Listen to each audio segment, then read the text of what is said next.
এ কি হঠাৎ মুলি বাঁশের দণ্ডা তৈরি করছো কেন? বলি ঘরে ডাকাত আসবে নাকি? না, আত্মরক্ষার উপায় বার করছি। যা দিনকাল পড়েছে, ডাকাত আসতে আর কতক্ষণ। কি ভাবো আমায়? এক সময় লাঠি খেলতাম। এই রে, কথাটা জানলে ভগবান হয়তো বলে বসতো উনি ছোটবেলায় তরোয়াল খেলতেন। তবে যাই বলো না কেন, তোমাদের এই ভগবান কিন্তু একটা ঢ্যাঁড়স। কোনো মন্ত্রী অসুস্থ, সেনাপতি বিছানায়, এই অবস্থায় কোনো রাজ্য চলে? দাদু দাদু, আমাদের পুরানো মন্ত্রী কথা বলতে শুরু করেছে, সবাই দেখতে গেছে। তা তুমি যাবে না? যাবো তো বটেই, কিন্তু ভগবানের দয়া থেকে এবার আমরা বঞ্চিত হব। চল গুলটে, পুরনো মন্ত্রীকে একবার দেখে আসি।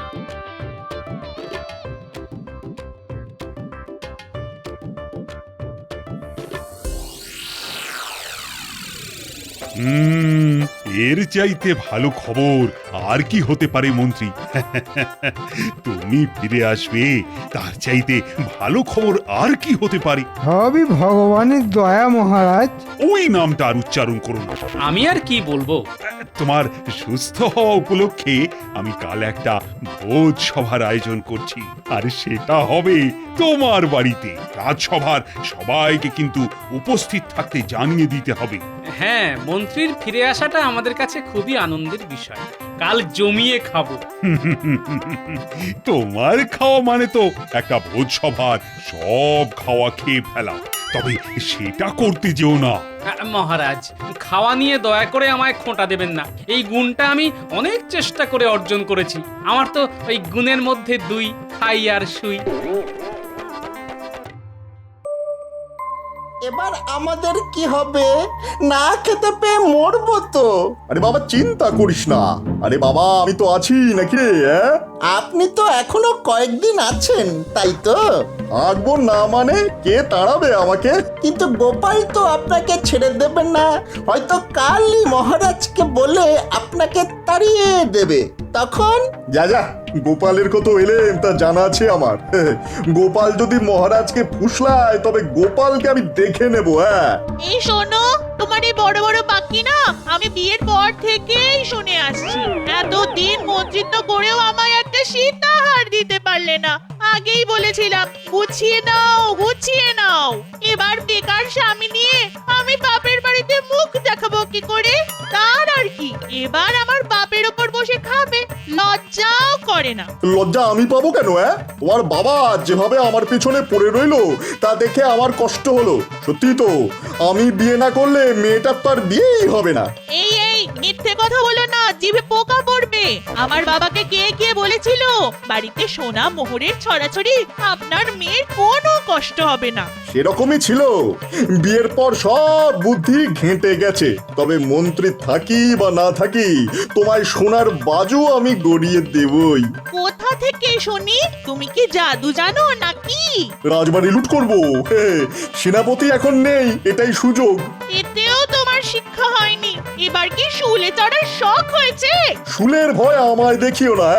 ছোটবেলায় কত শুলে চড়েছি জানো? তোমাদের নাগরদোলার চাইতে অনেক আরামের। আরে ছাড়ুন এসব বাজে কথা। এদিককার খবরটা শুনেছেন? পুরনো মন্ত্রী সুস্থ হওয়ার উপলক্ষে তার বাড়িতে আজ মহারাজ ভোজ সভার আয়োজন করেছেন।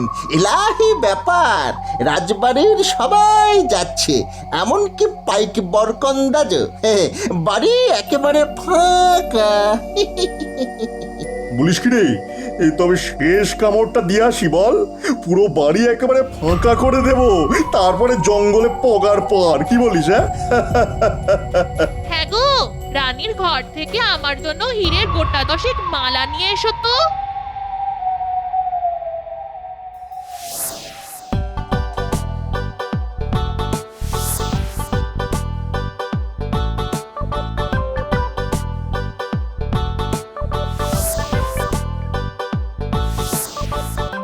গোপাল, চোখের সামনে দেখলাম 27টা ইলিশ ভাপা খেয়ে নিলে। এরপর আছে তো আবার মাংস আর মিষ্টি। একটু বেশি খেয়ে ফেলেছি। ভেবেছিলাম 3টে গোটা পাঁঠা খাবো, তার হবে না। তবে 2টো খাবই। আর মিষ্টি আপনি বরঞ্চ খবর নিন কত হাড়ি দই আর রসগোল্লা এখনো বেঁচে আছে। সে তো বটেই, সে তো বটেই। খাওয়া যে একটা শিল্প তা তুমি প্রমাণ করে দিলে। আচ্ছা, ভগবানকে তো দেখতে পাচ্ছি না। মহারাজ, ভগবানকে কি দেখা যায়? তিনি কোথাও একটা আছেন। না না, ভগবানকে তো আমি এখনো তাড়াইনি। মানে তাড়াবো কি না সেটাই এখনো ঠিক করে উঠতে পারছি না। তাড়াবেন কেন? এমন বুদ্ধিমান লোককে কি কেউ তাড়ায়? তাহলে কোথায় রাখবো ওকে? কেন, আপনার পাশে, কিন্তু পা, হাত আর মুখটা বেঁধে রাখতে। বাবা বাবা বাবা, চমৎকার হবে। কিন্তু ভগবান এলো না কেন বলো তো? দেখুন ওর শাগরেদদের নিয়ে কোনো চক্রান্ত করছে কিনা। সেটাই তো চিন্তার। তবে ওকে চোখে চোখে রাখা কিন্তু খুব দরকার।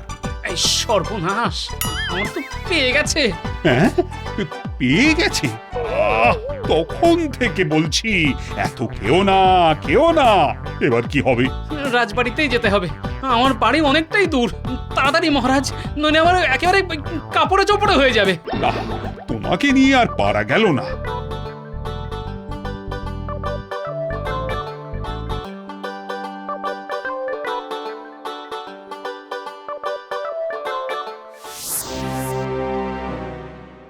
এই তাড়াতাড়ি ওপরে ওঠ বটা, একেবারে মোহর যেখানে রাখা আছে সেইখানে। কোনো পাহারা নেই। হ্যাঁ হ্যাঁ, উঠছি। কিন্তু কোষাগারটা কোন দিকে? একেবারে দোতলায় উঠে বাঁ দিকের ঘরটা। সাবধান, রানীমা কিন্তু ওই পাশের ঘরেই থাকেন। জানি, রানীর নাক ডাকার শব্দ পাচ্ছি। শোন, আমার বউয়ের জন্য খান দশেক হীরের মালা নিয়ে আসিস, বুঝলি? নইলে আমার একেবারে চুল ছিঁড়বে।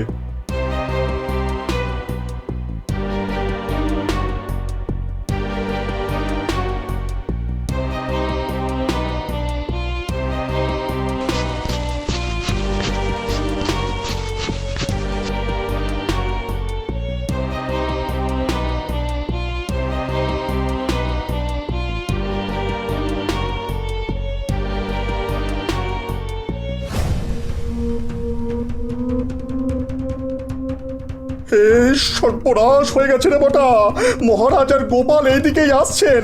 এই তাড়াতাড়ি তাড়াতাড়ি পালা।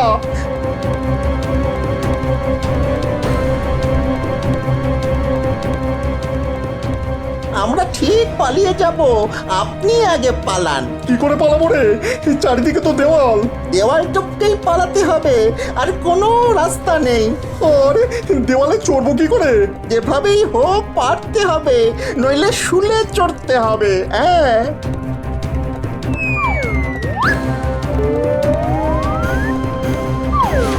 বাবারে বউরে বাবা, আরে কে আছো? আমার তোলো। ওরে বাবারে, মাজাটা গেল রে, মাজাটা গেল। পা দুটো বোধহয় ভেঙেছে। আরে ভগবান, আরে তুমি পড়ে গেলে কিভাবে? দেখি দেখি, হাত পা ভাঙলো কি না। স্মৃতির টানে পাঁচিলে উঠেছিলাম রাজবাড়িটা শেষবারের মতো দেখবো বলে, তার হলো না। বিধাতা আমার কোমর ভেঙে এখানেই থাকতে বললো। ওরে বাবারে বাবারে বাবা। এই, কে আছিস? আরে ভগবানকে কাঁধে করে ঘরে নিয়ে যা। বিষয়টা খুবই বিস্ময়কর, তাই না মহারাজ? তোমার তো সব ব্যাপারই সন্দেহ। একটা লোকের কোমর ভেঙে গেছে আর তুমি তাকে সন্দেহ করছো? মহারাজ, গোপাল বিপদের গন্ধ অনেক দূর থেকে পায়। জোর বাঁচা বেঁচে গেছি রে ঘটা। মহারাজার হাতে ধরা পড়ে গেলে কি হতো বলতো? কি আবার হতো? শুলে চড়তে হতো। কিন্তু ভগবানের কি হলো বলতো? এখন ভগবানের কথা বাদ দে তো, আমাদের কথা ভাবি চল। হ্যাঁ, শুনেছি এই জঙ্গলে নাকি ডাকাতের দল থাকে। তারা নাকি ওই ঠিক মানুষ নয়, রাক্ষস। রাক্ষস!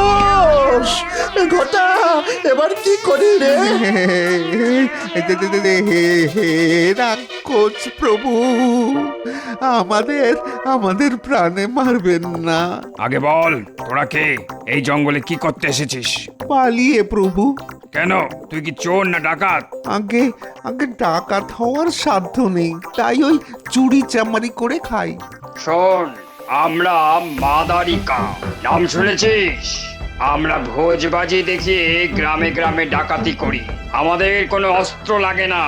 আমাদের ভেলকি দেখে সবাই ঘর বাড়ি ছেড়ে পালায়। আমাদের দেখে কেউ পালায় না প্রভু, উল্টে লোক দেখে আমরা পালাই। খুবই দুঃখের কথা। আপনার শ্রীচরণে আমাদের একটু স্থান দিন প্রভু। দেখ, আমাদের পথ বড় কঠিন পথ, কিন্তু একটা কাজ তোদের দিয়ে হবে। নগরের সব খবর তো তোদের কাছে আসে, আমাদের সেই খবর দিতে পারবি তো? তোরা শুধু আমাকে ঠিকঠাক খবর দিবি, বুঝলি? আজ্ঞে প্রভু, তবে একটা খবর এক্ষুনি দিতে পারি। নগরের সবচাইতে বড় বণিক সোমদত্ত এখন বাড়িতে নেই। সপ্তডিঙা ভাসাবে বলে কোনো একটা দ্বীপে আছে। বাড়িতে কোনো পাহারা নেই। আজ রাতেই একটা চেষ্টা করা যেতে পারে।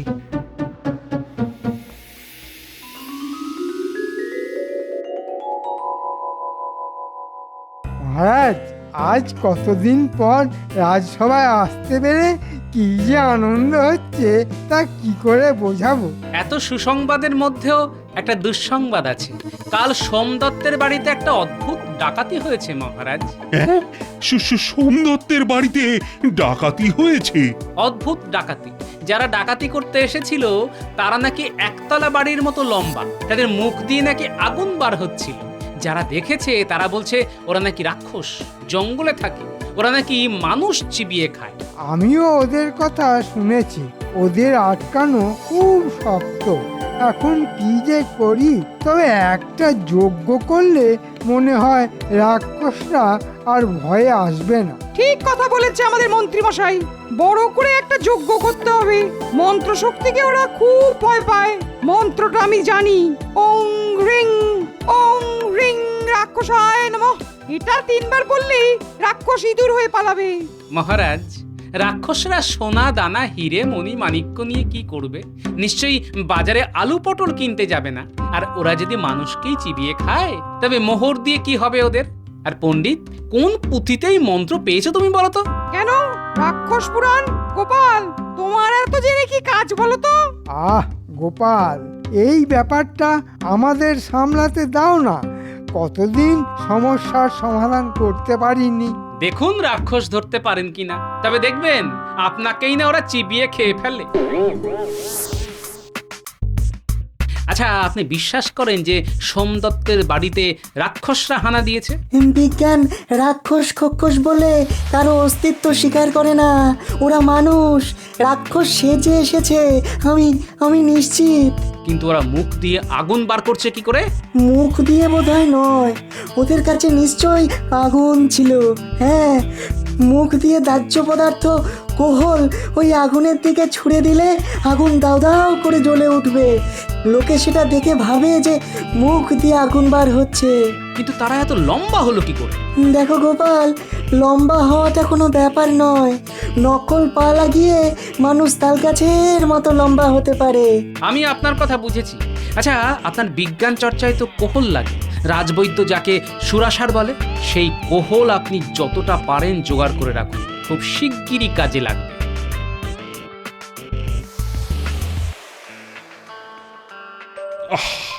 রাক্ষসদের যা উৎপাত শুরু হয়েছে তাতে তো খুব শীঘ্রই তারা রাজবাড়িতেও হানা দেবে। আমাদের সবাইকে যে একেবারে চিবিয়ে খাবে। এই কারণেই তো যজ্ঞের কথা বলছিলাম মহারাজ। আপনি আমায় 1,000 স্বর্ণ মোহর দিন, যাতে যজ্ঞের কাজ নির্বিঘ্নে হয়। হ্যাঁ, তোমায় অনুমতি দিলাম। আচ্ছা পণ্ডিত, একটা যজ্ঞ করতে 1,000 সোনার মোহর লাগবে কেন? যা বোঝো না তা নিয়ে কথা বলো না। আমি মন্ত্র বলে এই স্বর্ণ মোহর রাক্ষসদের কাছে পাঠিয়ে দেবো। আর মোহর থাকবে এমন বশীকরণ মন্ত্র যে রাক্ষসরা তার কাছে ঘেঁষতেই সাহস পাবে না। ঠিক আছে, বুঝলাম মহারাজ। তবে এই যজ্ঞ হবে জঙ্গলের মধ্যে, যেখানে রাক্ষসরা বাস করে। তাহলে তাদের বশ করা আরো সহজ হবে। কিন্তু যদি আমাদের খেয়ে ফেলে? এই তো বললে তুমি নাকি রাক্ষসদের এমন বশ করবে যে তারা আর কাছে ঘেঁষতেই সাহস পাবে না। তা এখন ভয় পাচ্ছ কেন? না না না, ভয় পাবো কেন? আমাকে শুধু আর কয়েকটা মন্ত্র প্রয়োগ করতে হবে। আগে তো সোনার মোহর হাতিয়ে নি, তারপর রাক্ষস খেলে খাবে।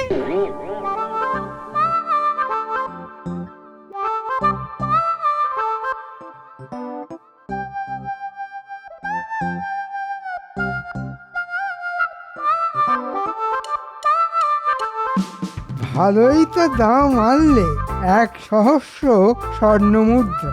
একাই ট্যাঙ্কে ভরবে, আমার ভাগ দেবে না? তা কখনো হয়? হ্যাঁ, কিন্তু গোপাল যে সব ভেস্তে দিল, জঙ্গলে কেন যোগ্য হবে বলো তো? আরে রাক্ষস টাক্ষস কিছুই নয়, এরা ডাকাত। ভগবানের সাগরেদ বটা ঘটা ভগবানকে না পেয়ে আমার কাছে এসেছিল, সব বলেছে। ওদের বলে মাদারিকা, ভোজবাজিতে ওরা ওস্তাদ। নবাবের সেনারা ঘোড়ায় করে ওদের ধরতে পারে না, লম্বা পায়ের এত জোর। ওরা ওই মোহর চেয়েছে, নইলে নাকি রাজবাড়ি লুট করবে। তাই একটা রফা করেছি, 1,000 মোহর ওদের দিয়ে দেবো, তারপর তা থেকে ভাগ নেবো, আপনাকেও দেবো। বাহ বাহ, চমৎকার ব্যবস্থা করেছে। যাই করো বাপু, আমার ভাগটা কিন্তু চাই।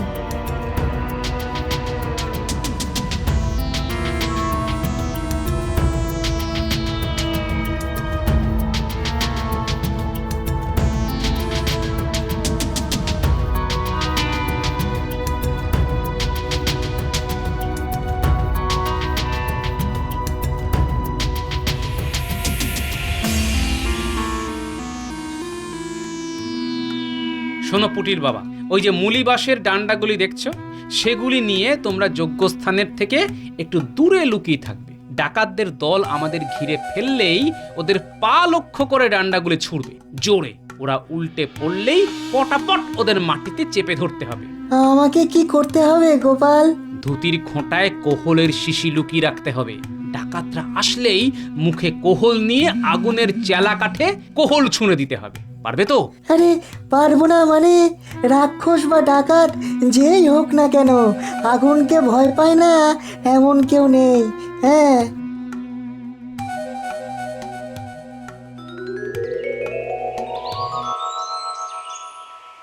তাহলে যজ্ঞের কাজ শুরু করো পণ্ডিত। কাদের জন্য অপেক্ষা করছো?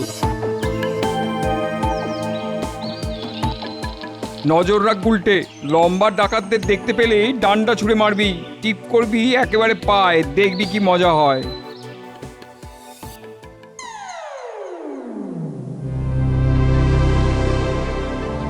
ওরা এবার যজ্ঞ শুরু করবে। তোরা মুখ দিয়ে আগুন ছুঁড়তে ছুঁড়তে হারে রে রে করে তেড়ে যাবি।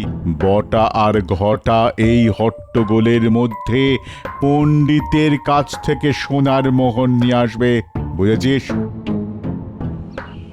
ওং রিং রাক্ষসায় নমঃ, ওং রিং রাক্ষসায় নমঃ। এসে গেছে, এই বেলায় সোনার মোহরগুলি সরিয়ে ফেলি, বটা ঘটা এক্ষুনি এসে পড়বে।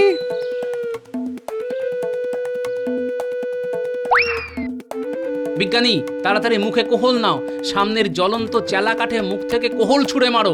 আমিও তাই করছি। হ্যাঁ হ্যাঁ, তাই করছি।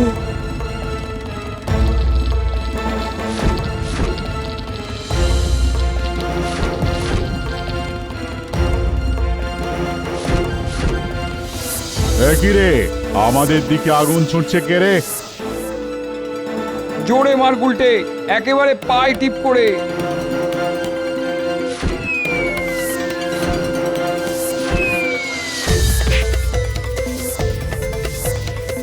ওরা ভয় পেয়েছে বিজ্ঞানী, টান্ডা খেয়ে মাটিতেও পড়ে গেছে। এখন ওদের ধরতে হবে।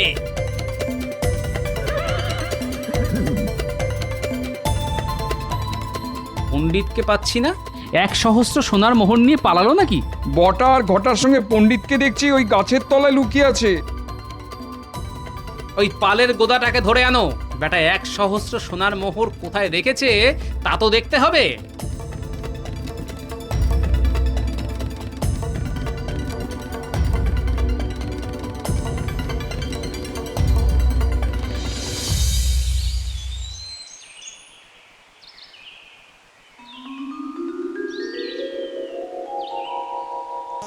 আরে বটা ঘটা যে, এতদিন তো ভগবানের হয়ে চুরি চামারি করতি, এখন পণ্ডিতের হয়ে কাজ করছিস? হ্যাঁ, মোটেই না, শুধু কি আমার হয়ে ওরা কাজ করে নাকি? পুরনো মন্ত্রীও এর সঙ্গে জড়িত। ঠিক আছে, সবাইকে বেঁধে মহারাজের সামনে নিয়ে যাওয়া হোক।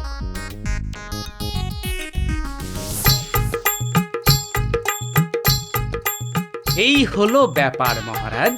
এরা রাক্ষস খক্ষস নয়, ডাকাত। এদের দলের নাম মাদারিকা। ভোজবাজি দেখিয়ে ওরা ডাকাতি করে। ডাকাতদের যে কি শাস্তি দেব তা জানি, কিন্তু গোপাল, ঘরের শত্রু পণ্ডিতকে যে কি করব সেটাই তো বুঝে উঠতে পারছি না।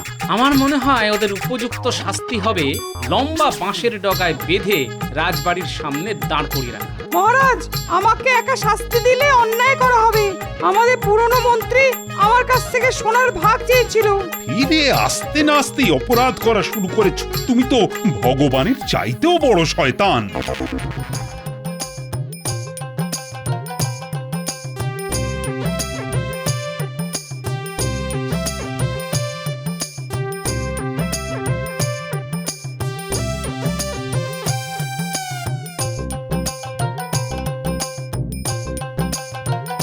এত বাঁশ তুমি কাকে দেবে?